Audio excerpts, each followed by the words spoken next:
일본이 무모한 제2차 경제 보복, 바로 화이트리스트에서 한국을 배제하는 그런 아주 어이없는 일을 단행한 이후에 세계 경제는 굉장히 불안정한 그런 모습을 보이면서 금융시장 아주 혼동의 아주 불안한 그러한 모습들 많이 보여주고 있습니다. 자, 그런 가운데 지난 주말을 보내고 그리고 또 이번 주 계속 며칠을 보내면서 들려오는 안타까운 소식들, 일본이 결국에는 자멸의 길을 갈 수밖에 없는 그런 안타까운 여러 가지 이야기들이 들려오는 것 같아서 대단히 유감스럽습니다. 일본은 안타깝게도 자신들이 과거에 100여 년 전에 자행했던 그 수많은 범죄들을 사죄할 기회마저 갖지 못하고 이렇게 붕괴하는 그러한 모습들 참으로 안타깝습니다. 원래 인간사가 그렇지 않습니까? 자신의 잘못은 자신이 회개하고 자신이 잘못을 뉘우치고 사죄할 그런 기회를 갖고 끝을 내는 것이, 그것이 인간사의 아주 바람직한 일이거늘 안타깝게도 일본은 그런 기회마저 없을 듯하니 참 안타깝습니다. 지금 뭐 여러 가지 이유들을 제가 방송을 통해서도 말씀을 드렸습니다. 짐 로저스의 예견뿐만 아니라 수많은 투자자들, 그리고 경제학자들, 그리고 심지어는 과학자들마저도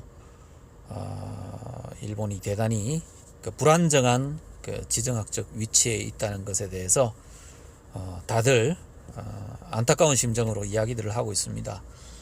뭐 지진이 지금 조만간에 큰 지진이 일어날 것이다라는 그런 예측들, 상당히 뭐 바로 이웃 나라인 우리나라로서도 상당히 좀 불안한 모습으로 지켜볼 수밖에 없습니다. 뭐 제 방송에 댓글을 달아주신 분들 중에서 뭐 이런 댓글을 다신 분들도 계시더군요. 일본과 같은 이런 큰 방파제가 사라지는 것은 그렇게 우리에게 좋은 일이 아니다.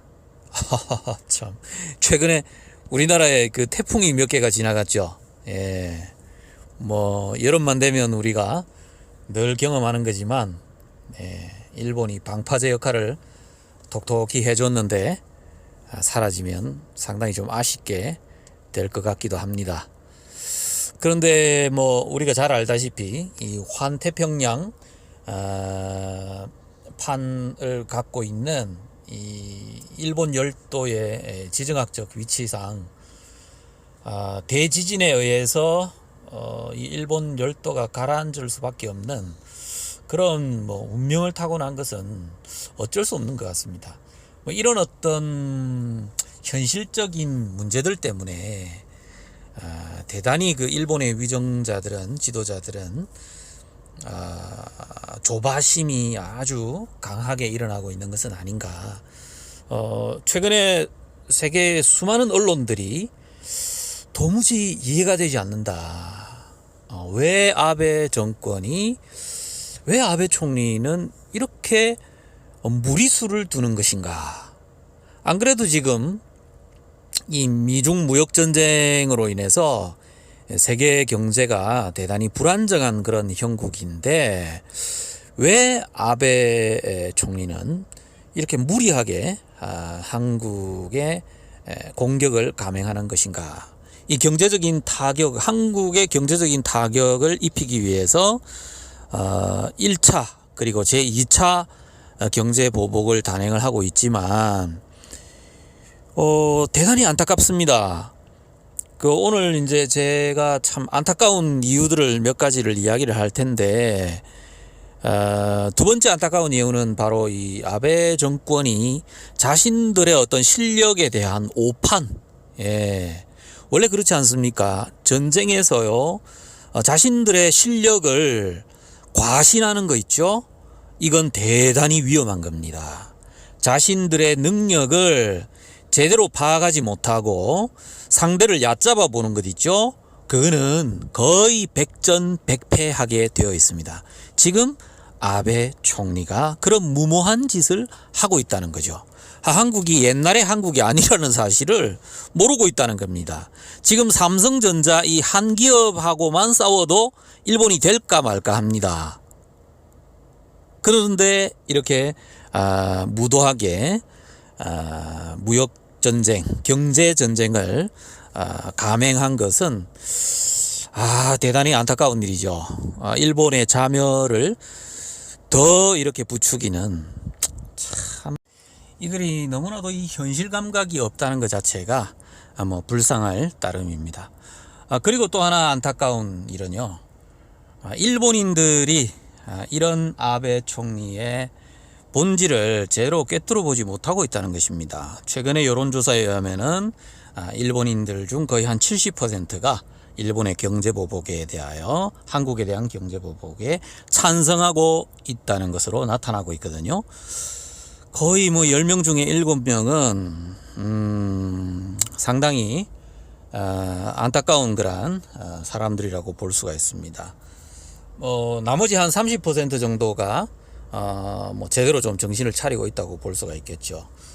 최근에 보니까 요 며칠 전에 도쿄에서 아베 정권 다도 이렇게 외치는 아주 소수의 일본인들이 보였었는데, 그나마 아주 소수의 무리이긴 하지만 제대로 된 어떤 냉철한 판단력을 갖고 있는 그러한 일본인이 그나마 소수라도 있는 것이 다행스러울 뿐입니다. 자, 이렇게 다수의 일본인들마저도 아베 정권에 동조하는 무비판적인 이런 현실 감각이 없는 것에 대단히 불쌍한 그런 마음이 들 수밖에 없네요. 결국엔 우리나라가 일본이 시간이 가면 갈수록 여러 궁지에 몰리면서 자충수를 엄청나게 두게 될 텐데, 일본 기업들이 점점 최근에 이제 발표된 경제보복의 그 리스트에 올라가는 그 기업들 있죠. 거의 아마 줄도산이 이어질 것 같습니다. 네, 몇몇 기업들은 한국으로 지금 넘어오겠다라고 급하게 타진을 하고 있는 걸로 알고 있는데요. 굳이 한국에 들어와서 계속 사업을 하고 싶은 그런 한국 기업들이 있다면 받아주긴 받아줘야 되겠죠. 예, 물론 철저한 심사가 필요하겠습니다만은.